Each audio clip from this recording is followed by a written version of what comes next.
So, welcome to iScreemZ this evening, ladies and gentlemen. My guest is a legendary studio executive with an artist's eye view of the entertainment industry. And what I mean by that is he came into his career from the artist perspective as a writer for television. But let me give you just a few of the, the titles that this gentleman has held.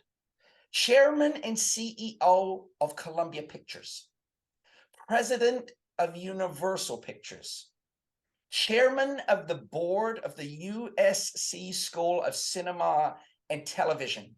He has overseen production of or greenlit such movies as, and believe me, this is just a few: Gandhi, Out of Africa, Boys in the Hood, Ghostbusters, Back to the Future, The Karate Kid, Prince of Tides, Kramer versus Kramer. And again, I'm just literally this is just the tip of the iceberg. I would like very much to welcome to the show, Mr. Frank Price. Frank, how are you, sir? I'm very good, thank you. Good to be with you. Wonderful. It is absolutely, it's honestly a pleasure to have you on the show, sir. I know that this time is going to fly by, so I want to jump right into it because I want to hear so much from you, and the audience wants to hear less from me. I'll tell you that for nothing. So what I'm going to ask you to start with is, can you give us, kind of a snapshot of your youth and your first sort of steps into the entertainment industry?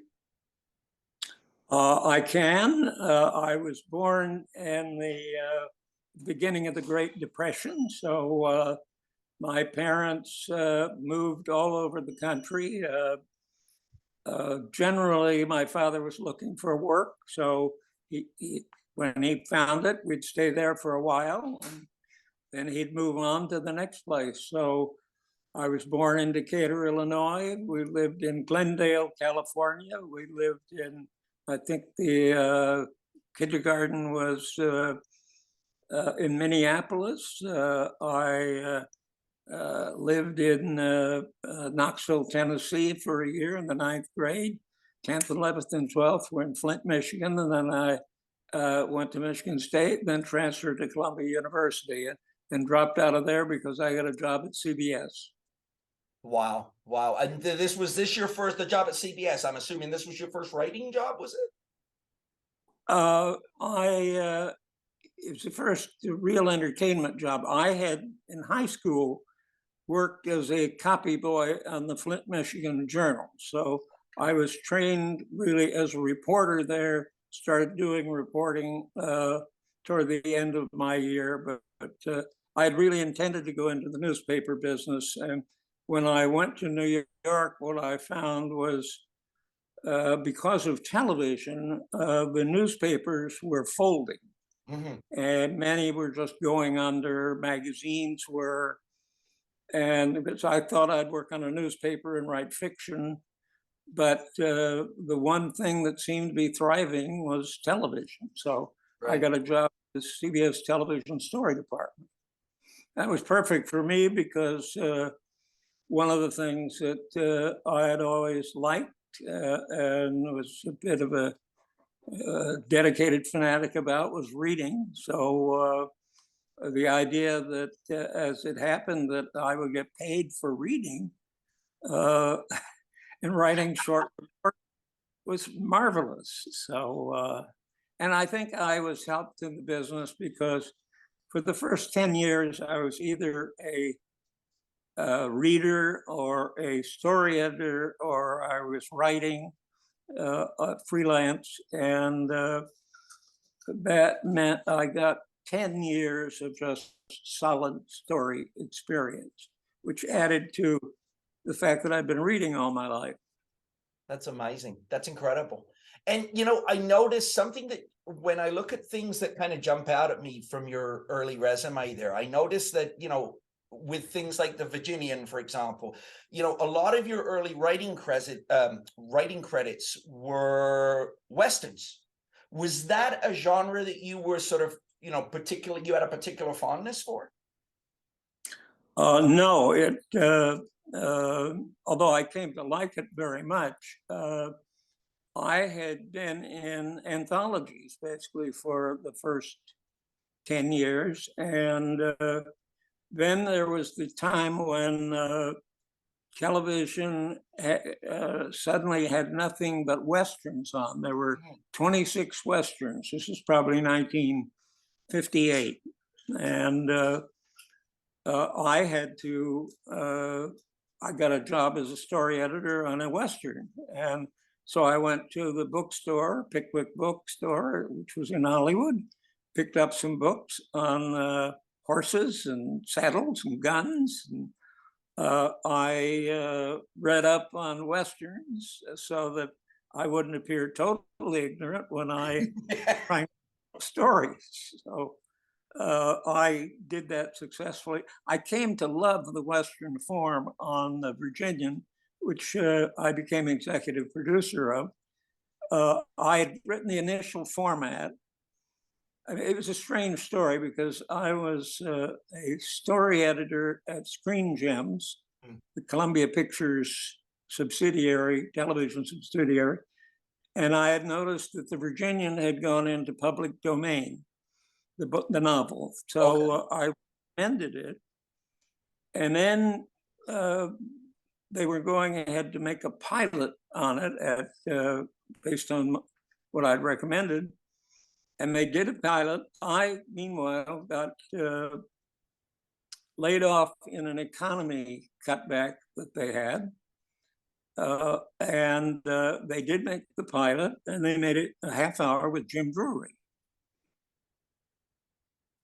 I got a job at Matinee Theater, and I was story editor there. That was wonderful training ground again, because we did an hour dramatic show daily. It was an anthology. So you had to come up with something that could be done live television. You do it, and you've got 5 days rehearsal, and you go on the air.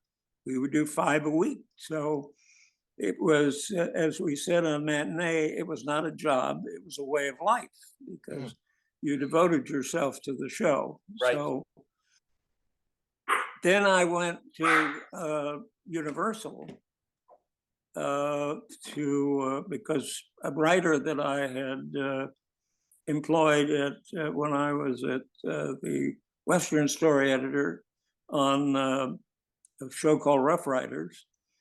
One of the writers, I had told him nobody had ever done a series about Billy the Kid. And he came up with the right approach to it. I said, that's brilliant. He sold it to Universal, and he was going to produce it. And since he had never produced anything before, he wanted me to join him, which I did. And it starred Barry Sullivan and Clu Gulager, and it had a couple of year run. I wrote, I don't know, 21 or 2 of those shows. So the previous writing I had done had been on Matinee Theater. And then I think first thing I wrote was for a CBS show when I was there. That was Casey Crime Photographer. I wrote a story for that. So I wrote,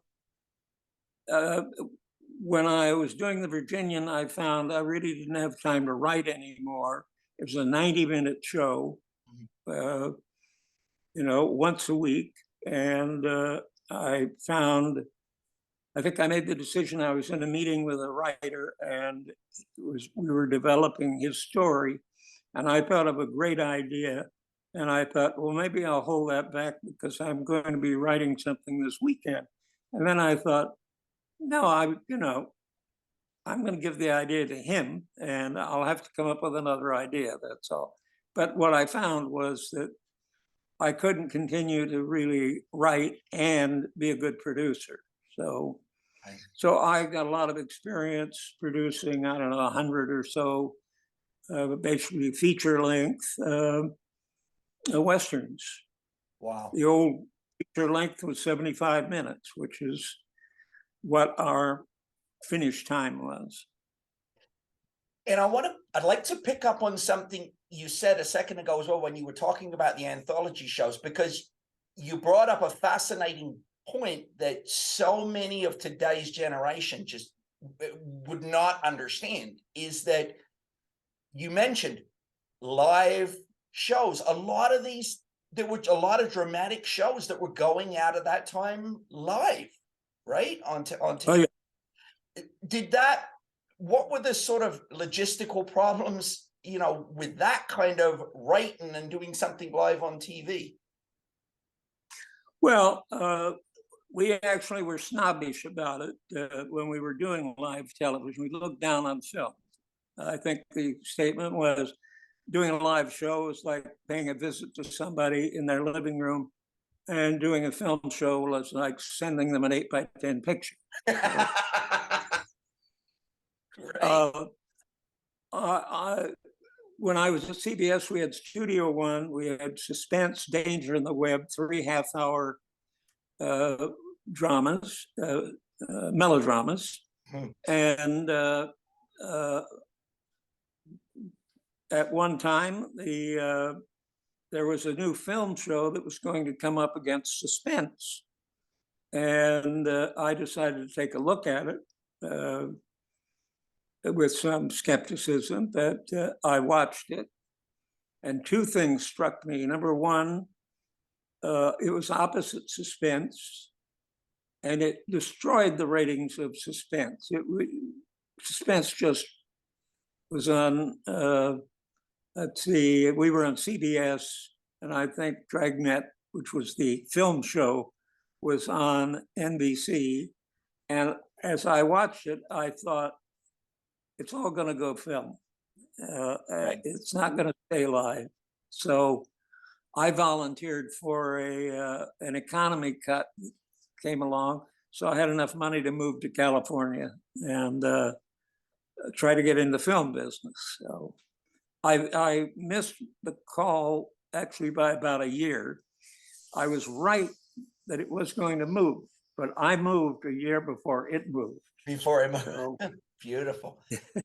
And I mean, obviously, ultimately, as you say, your career sort of took you more in the film direction away from TV. But while you were in TV, something that fascinates me is that you helped develop a lot of formats that, like the made-for-TV movie and the miniseries, right? And there were a lot of darn good, especially in the 70s, made-for-TV movies. There are some amazing ones that came out in the 70s that I still love to revisit. Yeah, I enjoyed, when I was running a studio, the great thing was that I had my job of coming up with new series to try to sell the networks. We had to supervise the ongoing series if there were any problems, any actor problems or whatever. We had to try to get renewals on those. Then we had the movies of the week. I had done the one that really made the movie of the week a viable form. There had been others attempted. I think QB7 went on the air before mine, but it was up against some reruns and got very low ratings. So had it been up to QB7, that would have been the end of it. Mine was called The Doomsday Flight. It was Rod Serling's The Doomsday Flight. Okay. And we came on and got nearly a 50 share, which was fabulous. And the skeptics had all said the audience would not watch a phony movie. They really wanted an exploited movie that had been in theatrical release. It was a real movie, and they weren't going to watch Ursat's movies. So Doomsday Flight proved them wrong. Clearly they watched. So yeah, absolutely. And then that form became, I liked doing it. We did. I think eventually I focused on doing themes that really appealed to me, that were socially conscious. In that we had a Case of Rape starring Elizabeth Montgomery, which got many of the rape laws changed in legislatures ran it because it showed how the defense would humiliate the women and try to destroy their reputation in the trials. So I did Farewell to Manzanar because nobody had ever tackled the story of the internment of the Japanese in World War II, and that that was successful. Education of Private Slovak with Marty Sheen, the only American soldier executed for desertion in World War II. Interesting story, so tragic again. So those were some of the, also That Certain Summer, which starred Marty Sheen again, who it was the story of a sympathetic approach to a male homosexual customer, couple. Mm-hmm. And in the late 60s, that was pretty controversial. I had to twist some arms to get that one on the air. So, and it's great because being able to look back now, you say you proved them wrong, but in terms of that people wouldn't watch made for TV, but you didn't just prove them wrong, you proved them spectacularly wrong. Because we look at some of these things, Brian's song, for example, The Night Stalker, The Day After. These were massive got massive ratings, and they never played theatrically. So kudos. That's incredible. And you say you obviously were developing other shows. There's one in particular that comes to mind to me that I gotta run by you. Obviously, you were instrumental with McCloud, Kojak, The $6 Million Man. One in particular, Frank, I gotta tell you, it's close to my heart, and I know that you were involved, and that was Battlestar Galactica. Right. To what level, I gotta ask you, to what level were you involved with Battlestar? Glenn Larson came to me with the idea of Battlestar Galactica, and I got very excited about it. And as a matter of fact, in talking with him, I had added something to it because I said, I think it'd be good if we didn't know when that ship finally reaches Earth, are they the people who became us? Is their background, it's Egypt, it's Sumeria, it's, everything like that? Or will they encounter us today? We don't know. We shouldn't know, but I think in the wardrobe, in a lot of the approaches to it, you could see touch of Egyptian or, things that could, in the naming and that, you would see things that could make that the case. So I also at that time bought the rights to Buck Rogers. Okay. And Glenn Larson was great at writing adventure fiction with humor. And I used him a lot. He had been a member of the Four Preps, a singing group. And when I was producing It Takes a Thief, Glenn had written a spec script while he was flying for a gig in Tokyo or Japan with the group. And he submitted that. And Gene Kuhn, who was a producer on the It Takes a Thief, brought the script to me and said, this came in over the transom and it's pretty good. So I read it and I thought it was good too. So we called Glenn in and talked to him, and I made him story editor on the show. So he left the group, and then a short time later, I made him a producer. And started his career as a producer, and he was full of good ideas. The only thing I had to watch out for with Glenn was he would take on too much. Okay. And if he was concentrated, he did excellent work. If he took on too much, he started kicking it out.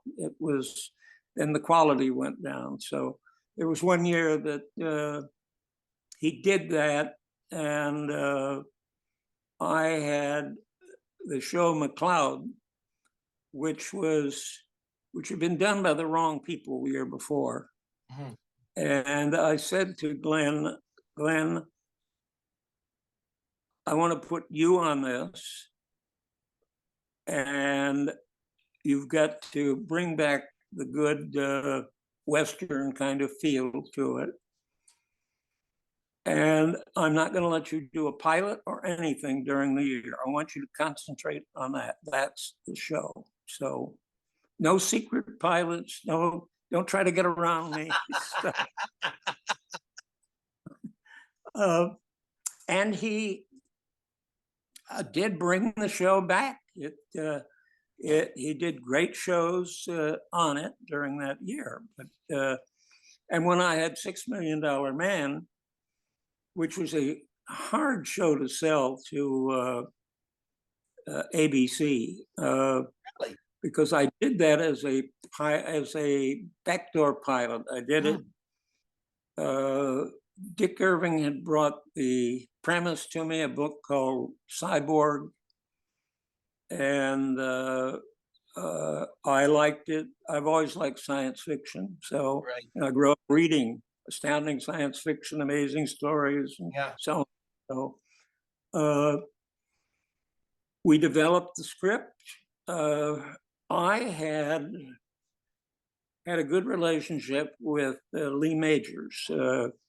We had Lee in the last year of the Virginian called The Men from Shiloh. Mhm. And that only went the year. I then talked Lee into being a supporting player in Owen Marshall Counsel at Law. I said, Lee, this is a contemporary show. It's not a Western. I think it'll be very good for you to change your image, not be in a Western. And anyway, he agreed. So I had him in that. And it was modestly successful. But I had promised him I would find a series for him. So on $6 Million Man, there it was as far as I was concerned. So Wow. Barry Diller was head of programming, and he didn't want me to cast Lee in it. And I think he wanted to make sure Lee stayed in Owen Marshall. Well, I had an obligation to Lee. I couldn't just leave him there. So I put him in $6 Million Man. It was original. I forget what it was. Maybe we called it Cyborg originally. But I had to change the name to get a sexier title for ABC. I tried, when we had the pilot, I wanted to show it to the program board, and Barry was in charge of that. So he wouldn't show it to the program board. And that meant the pilot would never be seen, and the series wouldn't be sold. So, and Barry also did another thing. I think he was teaching me a lesson, so not to crossing. So he scheduled it opposite a Bob Hope comedy special. And lo and behold, for the first time, somebody beat Bob Hope. Bob Hope, wow. So that movie of the week, suddenly the program board, everybody wanted to see it. Yeah. And so they screened it. Barry was saying, well, it's not a series, so on. He was negative about it. So I finally got an order. It was like pulling teeth. They wanted to see if it could be a series. So they gave me an order for 3 90-minute episodes. Right. That just meant, I was redoing pilots. So I knew there was a series there. I wrote a long statement that I was told brilliant. I've lost the copy of it now, but I outlined how the series would be. So, but after Glenn had done, I think, 2, they then decided to order a series.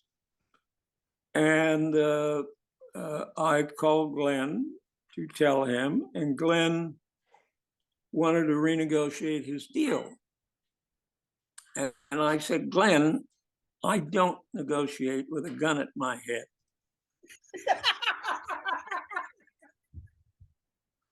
Are you going to do this or not? And he said, well, I need to change my deal. I said, okay. So I called Harv Bennett. Yep. I brought Harv Bennett on a lot with the first miniseries, Rich Man, Poor Man, because I'd acquired the rights to that. And I had my favorite writer. I took the approach that I wanted one writer to do all the episodes so that there was a consistency. Right, like a through line, yeah, right. So Dean wrote a great script. He among other things, did Dirty Harry. So good writer. And one I used frequently. But anyway, Harv was a good producer, so Harv said yes. So Harv became the producer. And Glenn and I remained friends, but he learned a lesson: don't put a gun at my head. Don't put a gun to your head, man. I want to say so, Frank. And it's funny because I'm seeing a pattern develop here that you prove people wrong time and again. As someone that just literally a couple of months ago rewatched the pilot for the $6 Million Man, it stands up incredibly well. Like to me, watching that, I can see how finally people, this is a no-brainer. But you've answered a question for me that I didn't ask you, and bless you for it. I always wondered why there were 2 or 3 movies before it became an ongoing series, and now I know the answer to that, and that's beautiful. That's beautiful. So where did you? So obviously, you're doing you got all these great shows that you're bringing. So where does the transition now come that you start to move away from TV and now you're moving more into sort of the feature film direction? There was always a certain irritation in doing shows for television, in that the important thing in television was the commercials. Mm-hmm. And I started feeling I didn't like doing shows that filled the gaps in between the commercials. So, and the whole idea of doing something that people would actually go out and put money down to see, that would be more satisfying than perhaps being the least objectionable program that was on at a certain hour. So I also had built Universal Television up to a point where we had 1/3 of all network program, the 3 networks. Mm. We were getting very big, and it scared the networks. When I sold all those shows, I think my last year there, including Battlestar Galactica, and I had Buck Rogers because I knew NBC would be annoyed if I sold the Battlestar Galactica to ABC and didn't have to offer it to them. But I said, I'm offering you the tried and true one, Buck Rogers, which is much better known. So, and as a matter of fact, when George Lucas later sued over Battlestar Galactica, which I think was a false suit, but he Agreed. felt, Agreed. you know, if you've read science fiction as long as I had, Star Wars was not exactly fresh. It, you know, it Nope. was great, but we've all been there. Yep. Back to John Carter on Mars, Mm-hmm. Edgar Rice Burroughs, and certainly Flash Gordon and Buck Rogers. So I think in the depositions, and I was by then at Columbia Pictures, but George was asked where his ideas came from, and he said, "Well, you know, Buck Rogers."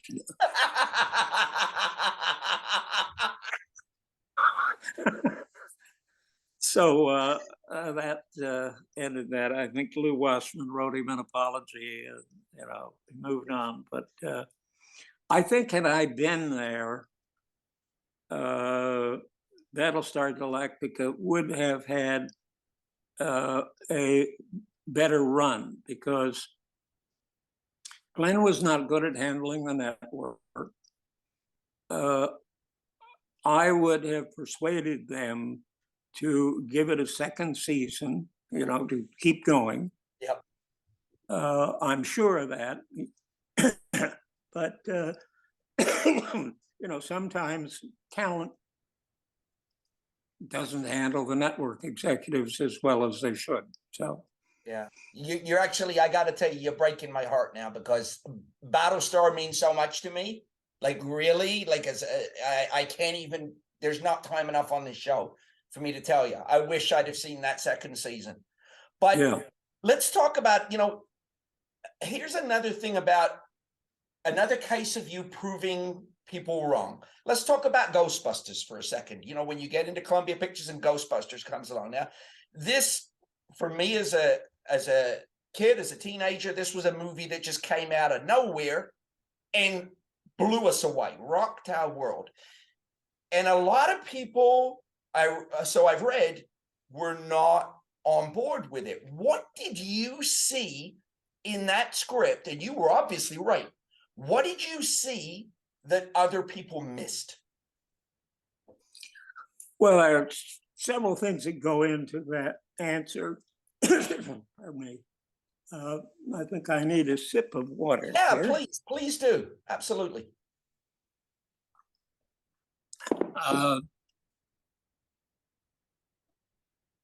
I had seen Bill Murray in Meatballs, Mm-hmm.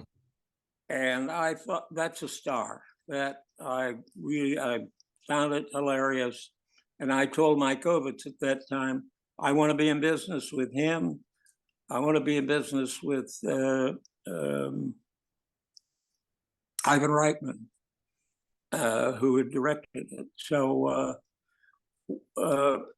that led to my getting them for Stripes. And I put Bill in Tootsie. Mm-hmm.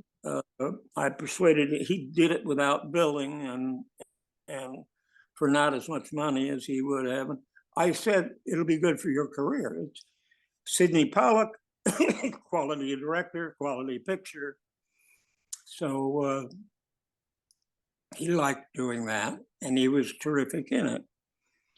Then, and I did do a couple of other things with Ivan to keep him so that other studios weren't doing too much with him. So when Aykroyd came up with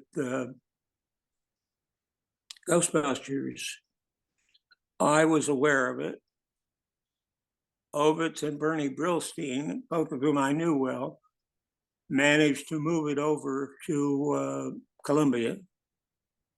I met with Ivan, and he told me the premise. I liked the premise, as well as reading a lot. I was a movie buff, so I never had any problem with combining horror and comedy. Mhm. The first, I think I remember Abbott and Costello meet Frankenstein and the Wolfman, Yeah.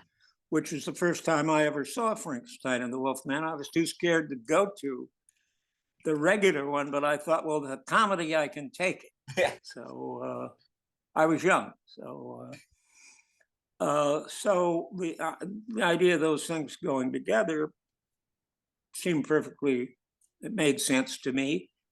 Laurel and Hardy had done the graveyard stuff that was funny. So the big criticism that was there was that no comedy costing, I think it was $27 million, no comedy had ever grossed enough to warrant that kind of investment. So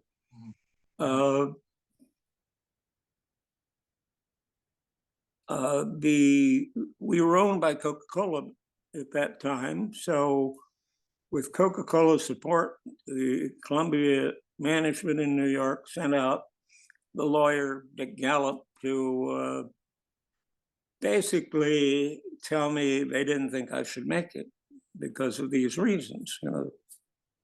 And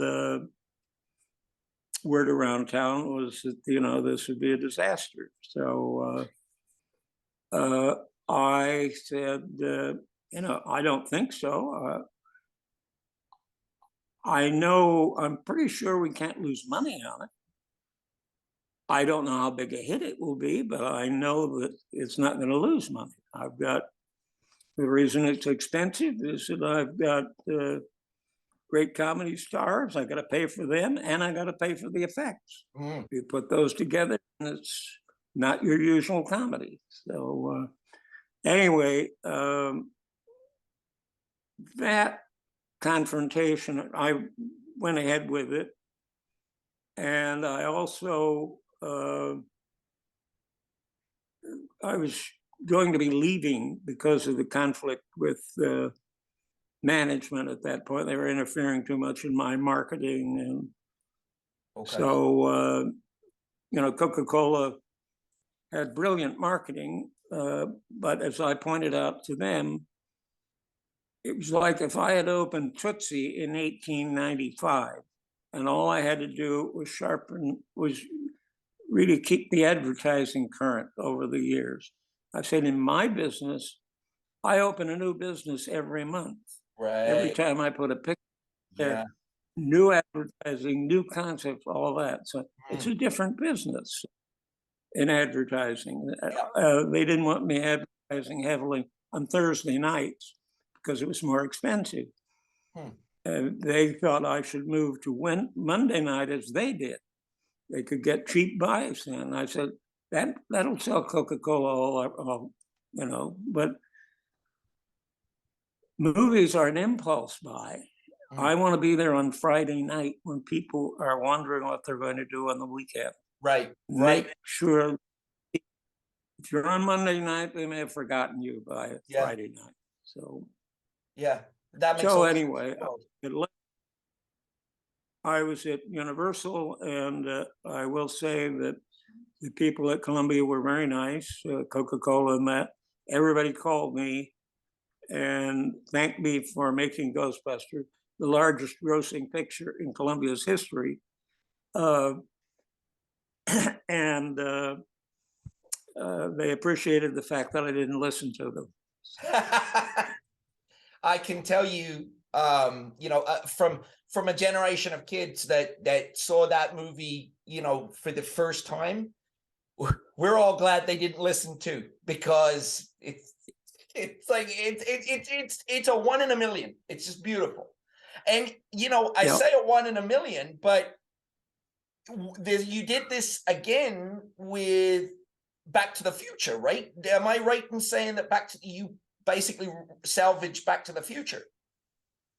Yes. Yeah. Well, I had done used cars with Zemeckis and Gale, and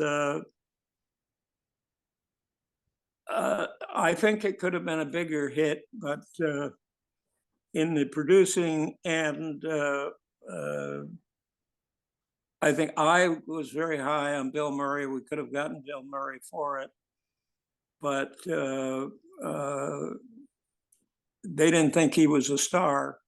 Not Zemeckis and Gale, they were okay, but I actually had John Milius and Spielberg, and I think my sense of comedy is better than theirs. So we wound up with Kurt Russell. And if there's one thing, I mean, Kurt Russell's a good actor, but if you got a comedy, you better have a comedian in the lead to make it work. Yeah. So there were a lot of funny things in it, but Kurt's good, but he's not funny. But because I got to know Zemeckis and Gale very well during that time, liked their work. So they pitched the premise of Back to the Future, and I liked it. So I told them to write it. They did. But it was coming in about the time I was leaving for Universal.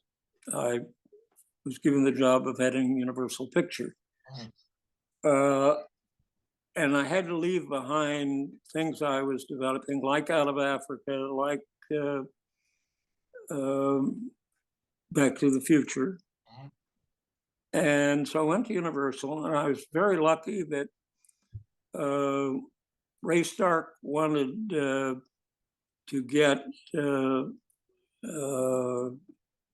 Redford and Sidney Pollack for The Way We Were Too. And so he persuaded the studio to drop the thought about Africa, because I'd been talking to Sidney Pollack and Robert Redford about it.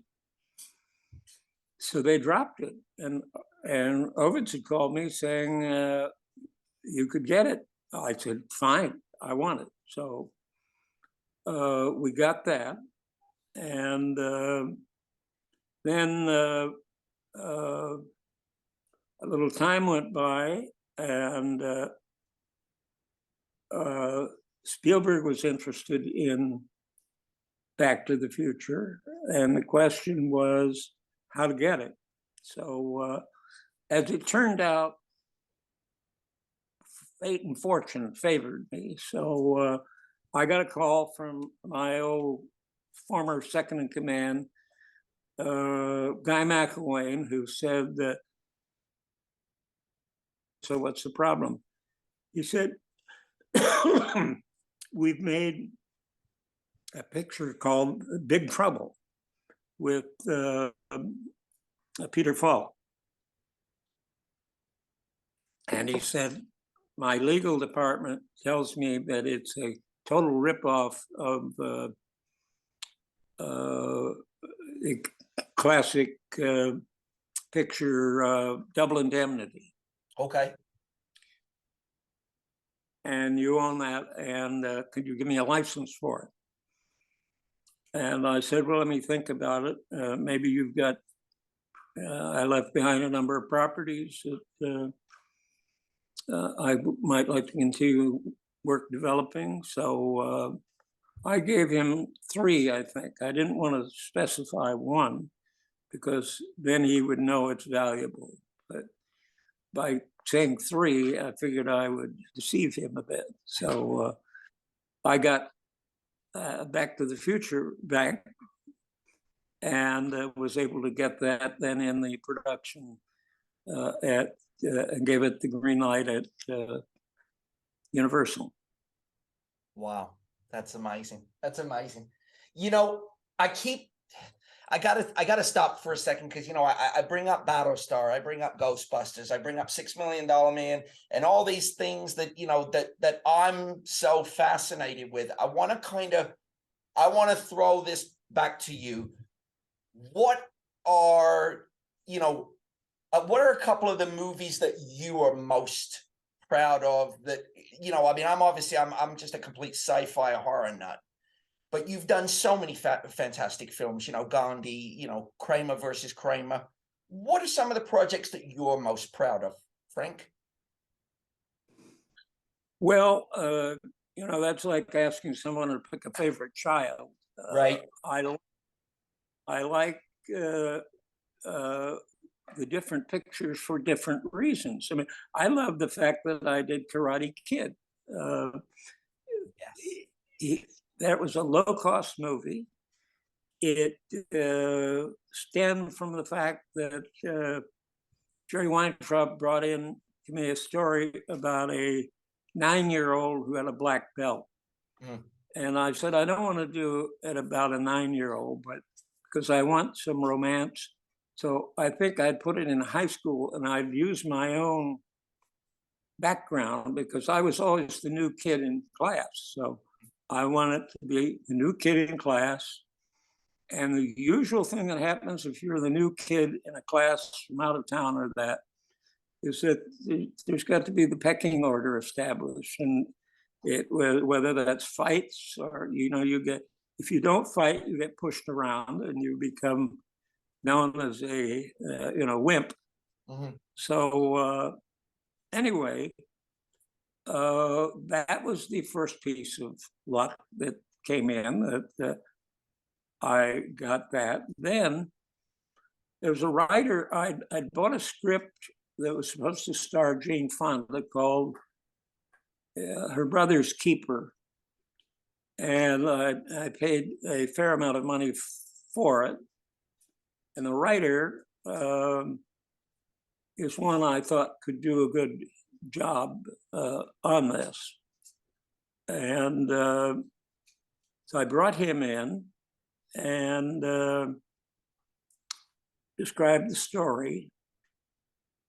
And what's his name, Robert? I'm having a momentary old age thing. So anyway, a great writer and a good friend. So he told me the story of his high school days, mm-hmm. where the character Miyagi, mm-hmm.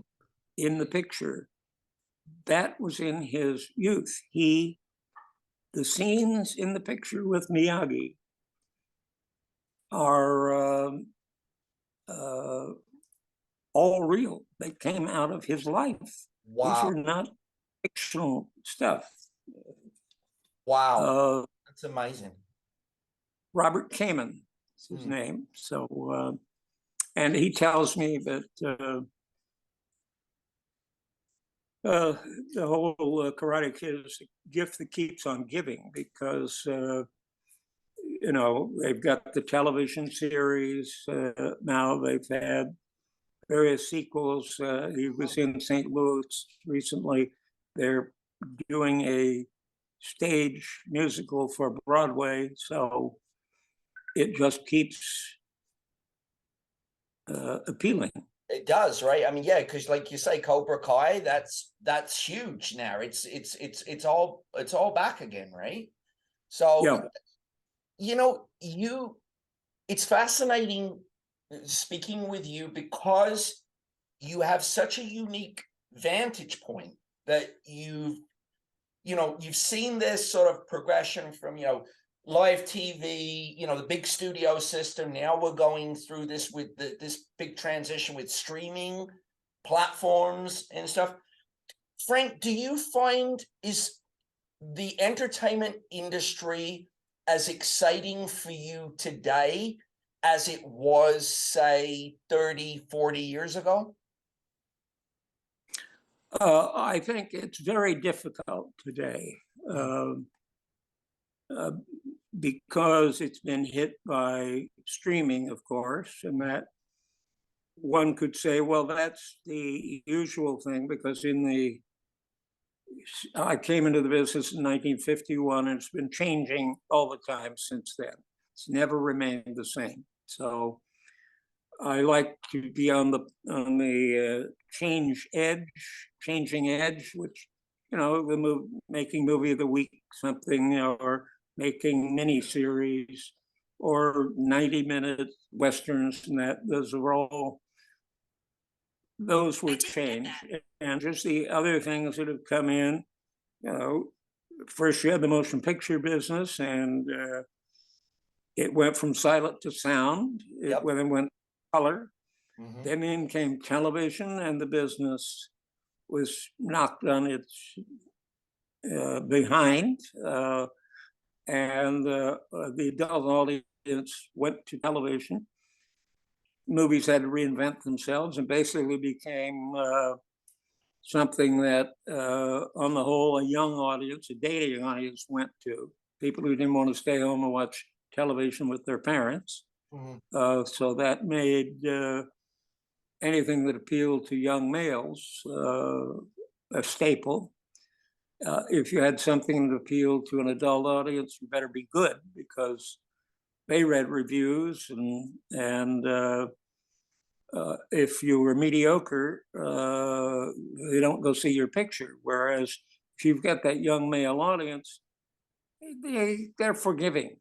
So if they got enough action and explosions and all that, they'll be there, and it'll play around the world where they don't speak English even. So we're coming up on the hour, and it's unfortunate because I mean I could speak with you for days. I really could. But I do like, there's a particular question that I would really like to end on, because again, because of your unique vantage point, for a young writer today that, like you, he's, come from, he's trying to find his way into the entertainment business. What's your unique piece of advice for a young writer now that's looking at this and thinking, you know what, I want to be the next Frank Price? What's your advice, Frank? I don't know that you could do that. I ran studios at a unique time when we were standalone. When I took over Columbia, yeah, that was, Coca-Cola bought Columbia because I made it a very successful studio. When I managed to get out of my contract at MCA Universal, Lou Wasserman had said to me, "Why are you going to Columbia? They may not be in business 6 months from now. And here you're one of the 3 guys that will inherit the studio." And I said, "Lou, it's because I don't want to look in the mirror when I'm 65 and say, gee, I wish I'd done that. I want to run a motion picture studio. Jobs filled here. Columbia needs it." So I turned it around.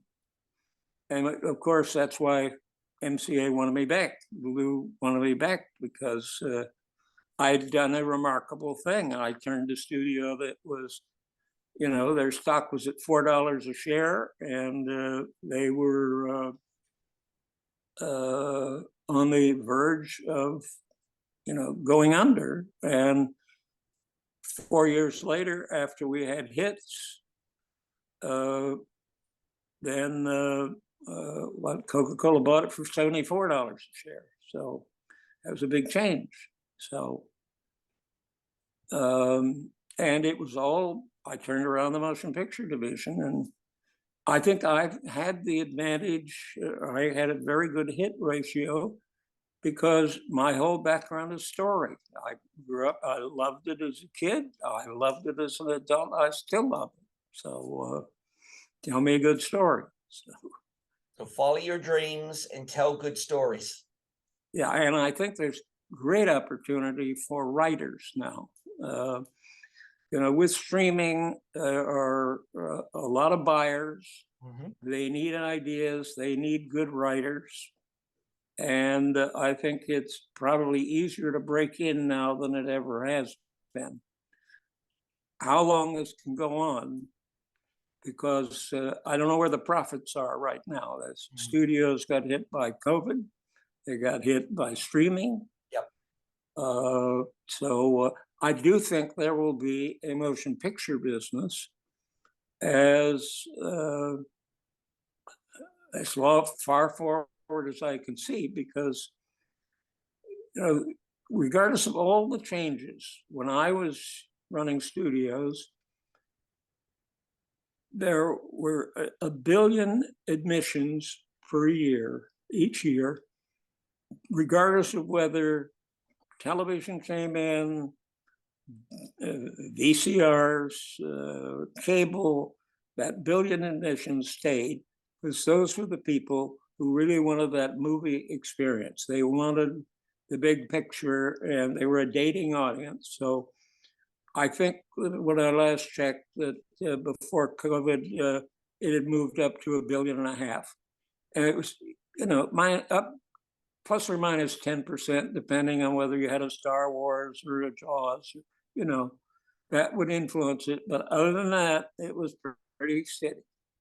Now, Frank, thank you so much for spending this time with me tonight. I appreciate it so much.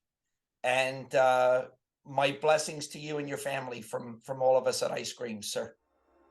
Well, thank you. We were talking about my favorite subject. So,